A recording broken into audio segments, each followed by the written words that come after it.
And he used to call long distance to this woman that was she was a professor in some big name college in Maine or Massachusetts or something. I remember the name of the college. It was a big name college.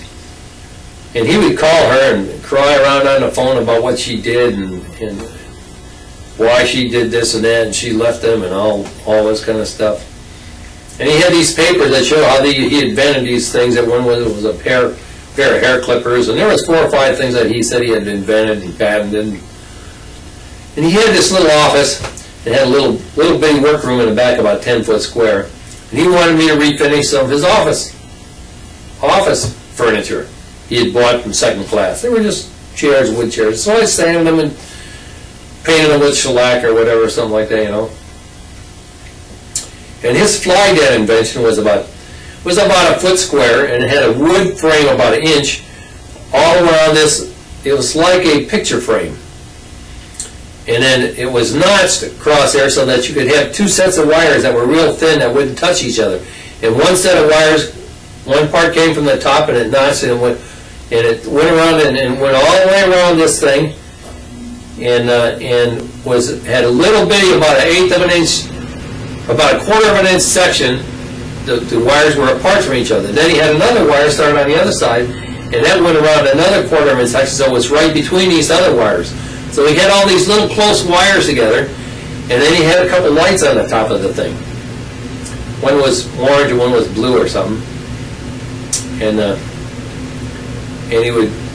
we wired these wires into the lights, and they would hang this thing up, and the flies would see these lights and attract them and come into this thing and get zapped by the electric wires there. Well, I don't know if there was ever had a thing like that before, or if he was the first one, or what the hell. He always told me he was the first one that invented that, but I could have swore I saw those things in like a Mechanics Illustrated or something before that. So anyhow, that's what E.R. Jones was doing. And then he would get angry at me, he'd get mad at something I did, and he'd fire me. And then when he went to pay me off, he'd ask me why I quit. So 2 or 3 times he did that. And then one time he drove a 1948 green Hudson Hornet. Just like that one in Driving Miss Daisy. We had a movie over here a couple years ago, Driving Miss Daisy. Same exact car. And I would take him in that car and drive him. We drove him over to friends he had over in Biloxi. And he had got the idea for this invention in Biloxi because there was so many bugs around there. And of course, all around the Gulf in the summertime, it's all mosquitoes and bugs. And he got this idea because he wanted some other way to kill the bugs without getting sprayed, getting sick from spray, because they'd sprayed all kind of stuff around here and it made them sick. This was his idea that I do. Anyhow, I worked for him for a couple of weeks, and then I quit there, and I went down the river south to I went down there to Buras, Louisiana, and I asked around there, and they said, well, if you go in this hotel over here, he said, they'll come and ask you in the morning. They'll knock on the door at 5 o'clock in the morning and ask you if you want to work for them. So I said, okay, I'll do that. So I went over there, and 4 or 5 o'clock in the morning, he come and knocked in on the hotel room. Hey, you want to work? Yeah. I got up, got dressed, and they told me where to go. So they took me out of the boat out in the water, and me and this other guy were painting this. We were called roustabouts, and we were painting this little oil platform. It was maybe 25, 30 foot square, and had an oil pumping thing in it and all that. So I hadn't been around New Orleans or anything, that much. So I'm out there painting, and I look over there in the water over there, and I see this big rat over there in the water. I said, holy man, that's a big rat. I told this other guy that was with me, of course he's a guy that's been around here all his life, I said, hey, you see that big rat over there? He said, oh no, he said, that's one of those nutras. I said, what is it? He said, a nutra. I figured, well, this guy knows I'm from the north, from my accent and everything. He's trying to pull my leg. And I said, what the hell do you mean, nutra? He said, yeah, that's one of the nutras over there. I said, man, I said, I know, I said, I'm from the big city, but I ain't that dumb. I said, ain't no thing like that. He said, sure there is. He said, you look around, they're all around. So it looked like a big rat. And here they had those nucleus all over, and they, years ago, apparently, they brought them in there to try to eat the vegetation out of the canals so the boats could go through there, but there wasn't enough of them to do that. So I don't know, there was just some all over. But they wanted somebody to be an oiler on a dredge out that was out in the channel. So I went and got this job. They said, okay, go here and go there. So we lived on a, what they call the quarter boat. So you would get on this boat Sunday night or Sunday morning or whatever, I can't remember. And this boat took you about 30 minutes out to the quarter boat. This quarter boat was just a place where they had a place to eat and sleep. It was quarters for the crews.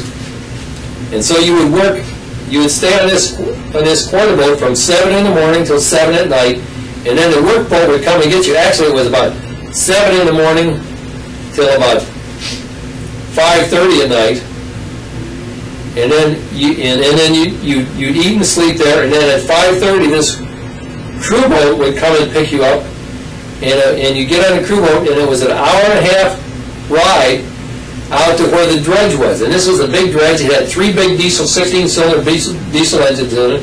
It had a great big circular pipe on the front of it that they would lower up and down, and when they lowered this thing down, it would churn the mud up down there, and then it would pump the mud out, and it had about a 36-inch pipe behind it, and it would pump that mud way over somewhere. And they were dredging a channel into the New Orleans ship canal. This dredge, you worked 12 and 12 hours from 7 at night on that dredge till 7 in the morning for an hour and a half, and had breakfast and went to bed and got up at night and had your supper and then got on a boat out there again. I think that was a Western Dredging Company or something like that. 12 hours on and 12 hours off. I think you worked 12 hours on and 12 hours off. You worked nights, I think, for 2 weeks. Or maybe it was 3 weeks or something like that. And then you were off for a week. And then you worked days for 3 weeks. And then you were off for a week. So I lived with a couple from Ohio. A couple and a friend of theirs from Ohio. In a house just south of Buras there.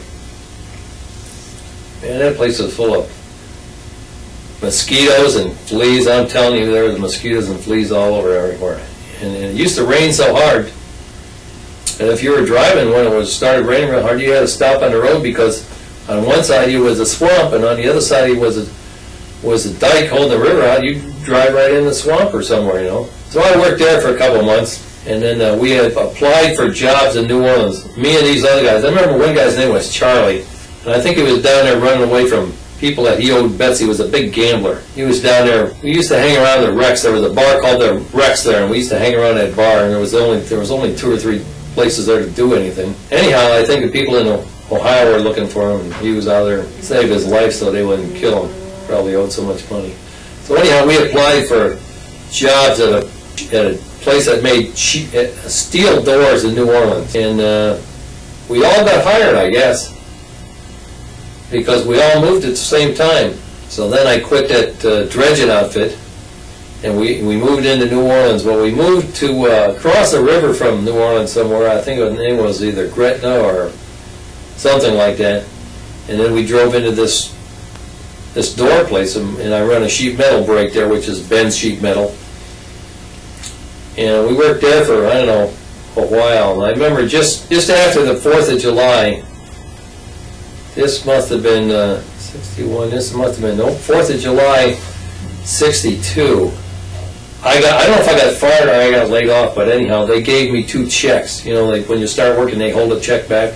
They gave me 2 checks at this place, and when they gave me 2 checks, just that day, that same day, some mail that was trying to catch up with me that I had applied for all the way, maybe at Norfolk or Miami, I don't know, some mail caught up with me that had a check in it for, unemployment check that I filed for somewhere. I don't know if I filed for it in Tampa or Miami or where it was, for unemployment, and this check caught up.